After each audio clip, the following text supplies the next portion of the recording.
Ser Podcast.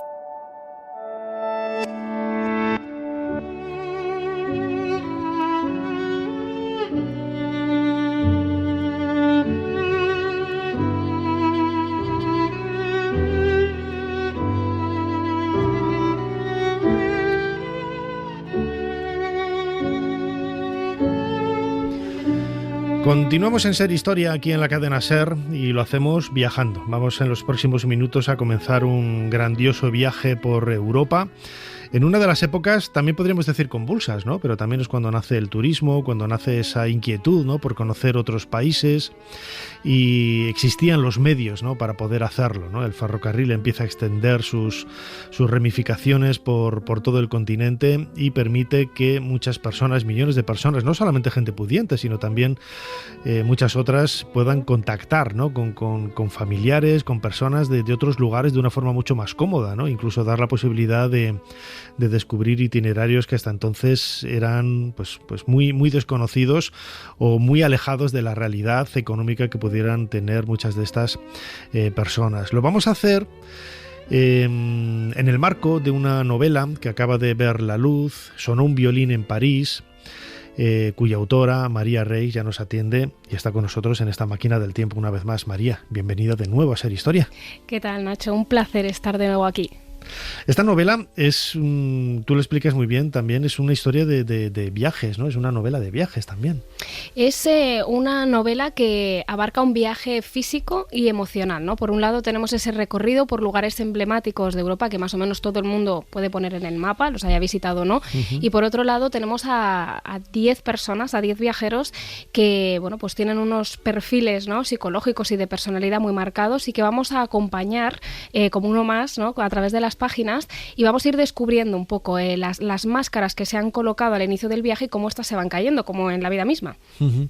Además es una época, la Belle Époque, ¿no?, que está a caballo entre el siglo XIX finales y el siglo XX, que es una época de eclosión. Hay momentos convulsos también en algunos lugares de Europa, con guerras, y se ha dejado inmediatamente atrás la guerra, pero es una especie de época de resurgimiento, ¿no?, del continente también. Exactamente, es un momento, a mí me parecía muy interesante ese punto de conexión entre, de alguna manera, una Europa que vamos dejando atrás, ¿no?, y una Europa que se empieza a parecer mucho a la que nosotros conocemos. Por un lado, se han consolidado los grandes cambios del siglo XIX, ha echado a andar el Estado liberal con todo lo que ello conlleva. Vemos ya países en los que funcionan las elecciones, vemos parlamentos, vemos partidos políticos, vemos también el libre mercado, que también va a tener influencia en cómo se va desarrollando una industria como la industria turística.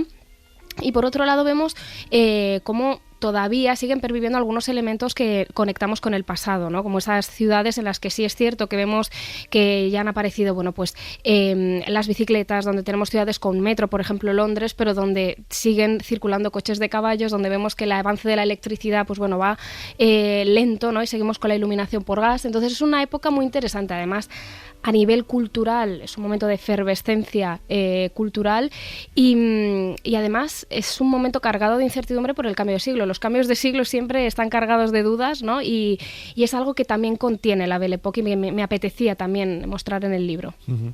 Hay un trasfondo musical, no solamente en el título, ¿no? Sonó un violín en París. A mí me ha hecho mucha gracia la playlist que propones allá para poder seguir un poco el itinerario, los personajes, ¿no? Es algo que no igual, ¿no? Pero yo lo hice parecido, ¿no?, en una novela, El sueño de los faraones, que uno de los protagonistas estaba todo el día tocando un piano ahí en un hotel en Luxor, y el otro día lo pensaba cuando lo descubrí. Estoy convencido, casi me jugaría. A lo mejor lo pierdo, ¿no? Sí. Pero que seguro que cuando estabas escribiendo tenías esta playlist de fondo, ¿no? Exactamente. Sí, además, somos todos iguales. Totalmente. Y en bucle ahí. Total, es que yo creo que van muy de la mano, ¿no? La claro. Creación y la música, al final la creación literaria y la música van muy de la mano, y yo creo que es una fórmula súper interesante para los autores para también ubicarte en el tiempo, ¿no? Uh-huh. o en una escena. A lo mejor la música no tiene exactamente relación directa con la época, pero sí que te ambientan muchísimo, ¿no? Y conectas directamente con los personajes. Y en el caso de Sonó un violín en París es que tenemos un personaje de los 10 que se embarcan en este viaje, que es una violinista, y me apetecía, bueno, pues de alguna manera que digamos, como excusa, con la excusa de que vamos a tener un personaje que nos va a adentrar, ¿no?, en el universo musical de finales del siglo XIX, ese siglo al que pertenecen muchas de las melodías que todos conocemos, aunque no pongamos nombre o no adjudiquemos al compositor, pero las conocemos de sobra la gran mayoría. Y de alguna manera con esta excusa crear ese viaje también sonoro, ¿no? Porque todas las piezas que propongo al inicio de cada capítulo y que conforman esa playlist cumplen dos requisitos. Por un lado, no están compuestas posteriormente al año de la novela, 1893, para crear ese universo sonoro apegado un poco a los personajes, y por otro lado los compositores van a tener algún punto de unión, ¿no?, con lo que se está contando en ese capítulo o el espacio que se está recorriendo, para que de alguna manera el viaje sea multisensorial, ¿no? Ese era el objetivo. Lo decía yo al principio, ¿no? Es una época en la que la revolución industrial ha permitido que algunos ingenios, ¿no?, como el ferrocarril, pues se extienda, ¿no?, por todo el continente, y esto permite pues nacer algo que para nosotros hoy es muy cotidiano, ¿no?, que es el turismo, primero en un estrato social alto, pero no deja de ser turismo, ¿no? Nacen las primeras compañías, ¿no?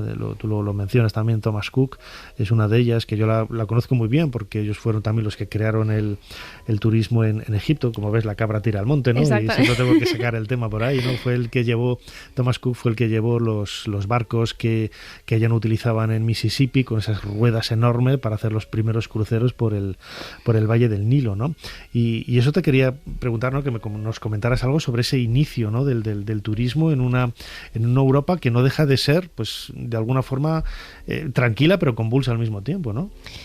Exactamente, es muy interesante porque tenemos el antecedente más remoto del turismo, ¿no? Lo tenemos en ese Grand Tour, que es esa costumbre adquirida por los jóvenes aristócratas ingleses en los siglos XVII y XVIII, que de alguna manera, bueno, completan su formación haciendo ese periplo por Europa con el objetivo de llegar a Roma, una de las grandes cunas, ¿no?, de la civilización occidental, en un momento en el que se ha redescubierto la antigüedad clásica, donde se pone un poco sobre la mesa la razón, y con el siglo XIX lo que vamos a ver es cómo esa clase social que sale reforzada de los grandes cambios de este siglo XIX, la burguesía, y esa burguesía cultivada que hace de la cultura un elemento de cohesión de clase, empiezan a sumarse al hecho de descubrir Europa, ¿no?, con esta actividad que asociamos al turismo, que es ir, ver y marcharse, ¿no? Es decir, exploradores y viajeros había de antes, pero esto de ir un poco más a poder contar que has estado en tal sitio y demás. Lo que dicen ahora el turismo de las 3 P's, ¿no? Paseo, playa y pipas, ¿no? Exactamente. Es como que es una actividad muy específica que empieza de alguna manera a cuajar en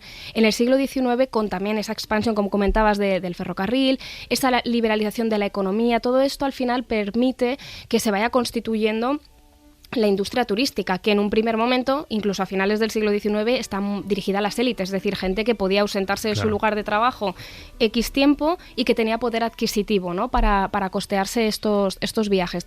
Pero es muy curioso porque, bueno, esta novela, parte de la documentación, está basada en guías de viaje de finales del siglo XIX. En ese momento funcionaban las Baedeker, las Roswag, y en ellas, bueno, pues es muy interesante, ¿no?, ver cómo hay de alguna manera elementos que utilizamos hoy en día o que asumimos hoy en día, como pueden ser, a la hora de alojarte, pues irte a un hotel o a un apartamento amueblado. Bueno, pues eso ya existía entonces.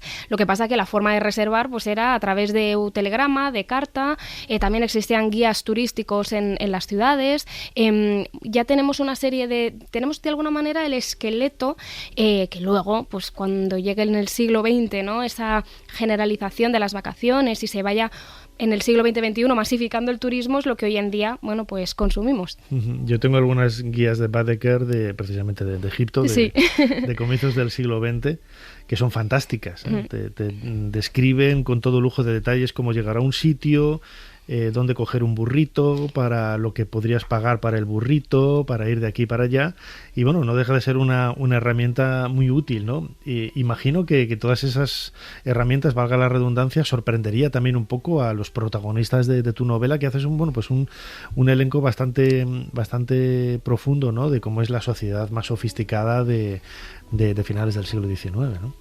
Sí, yo lo que quería era hacer un grupo, ¿no?, en el que sobre todo destacaran los perfiles estilos asociados a la cultura de la época, ¿no? Tenemos un pintor impresionista, tenemos un escritor franco-español que sobre todo se está destacando en la novela natural, de corte naturalista, ¿no? También tenemos a una violinista que bueno, pues también nos muestra cuál es el papel, ¿no?, de las intérpretes a finales del siglo XIX.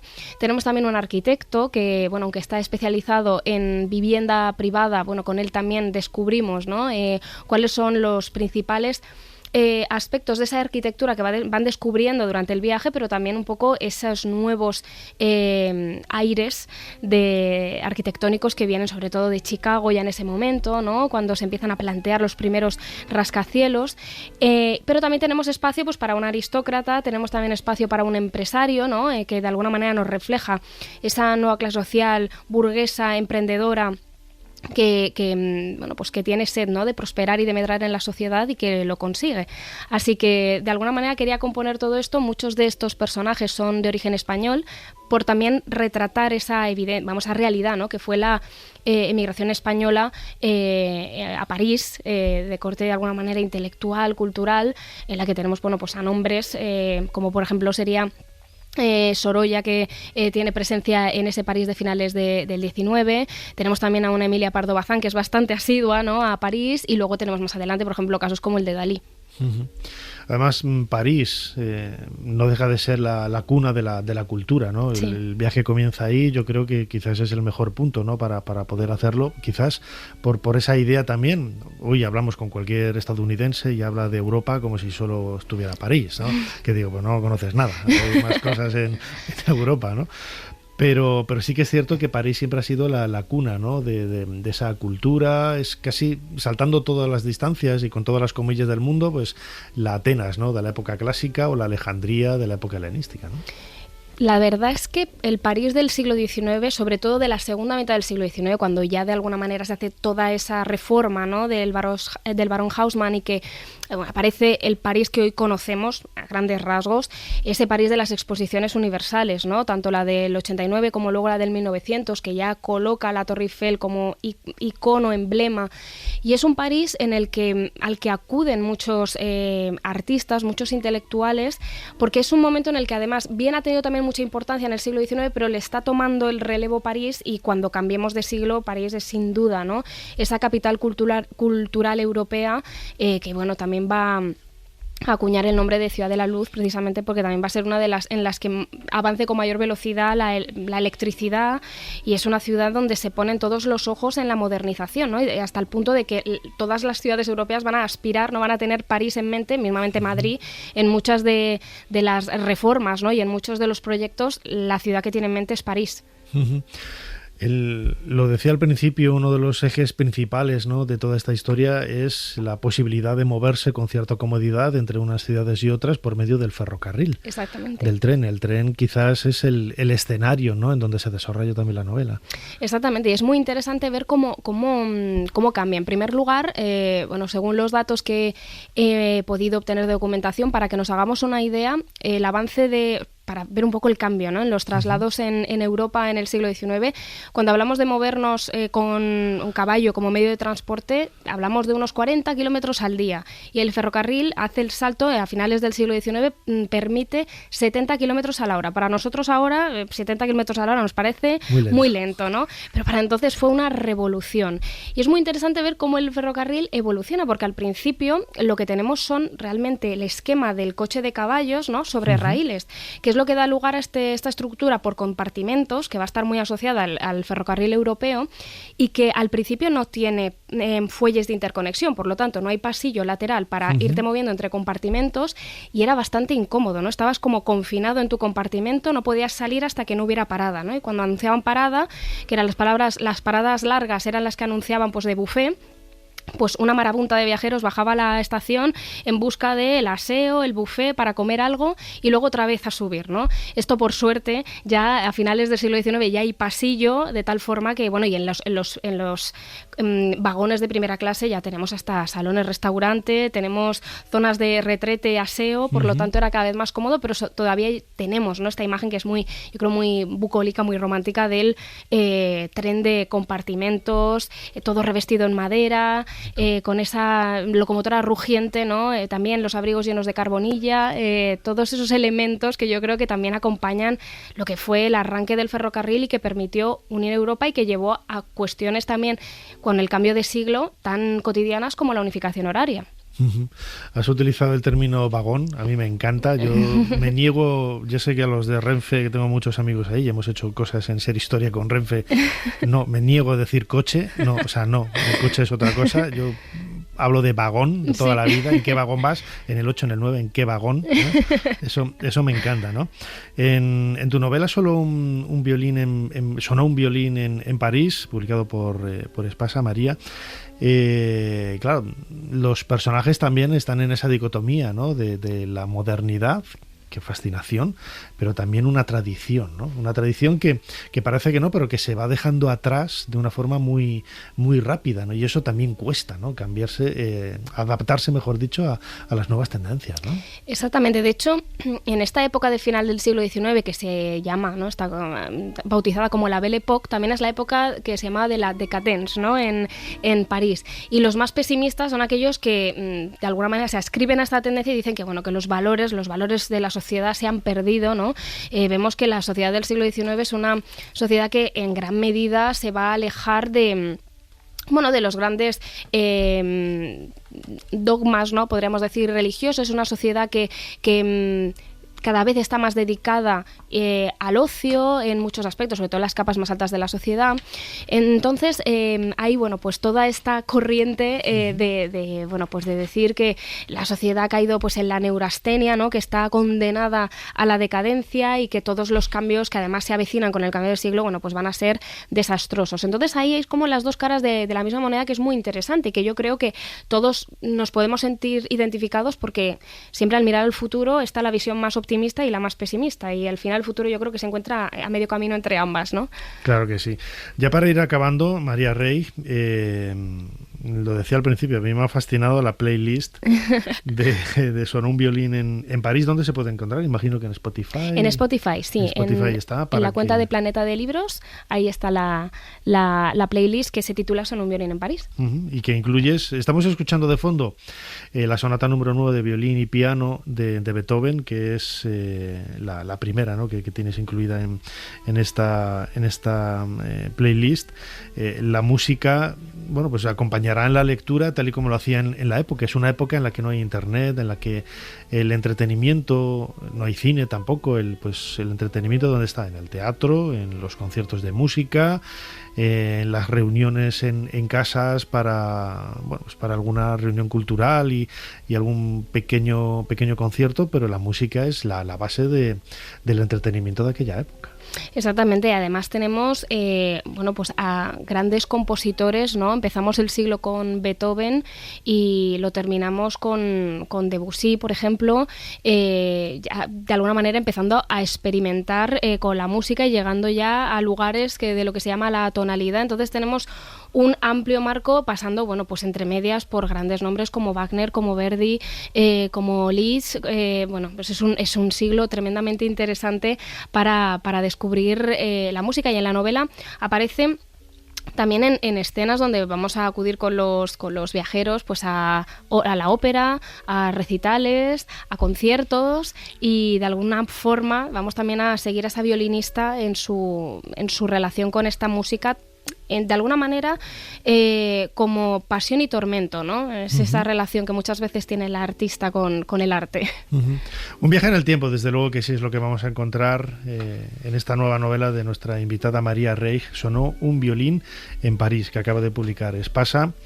Y como siempre nos ha encantado charlar contigo, María. Muchísimas gracias una vez más por habernos ayudado a hacer un poquito más de historia. Gracias a vosotros, Nacho.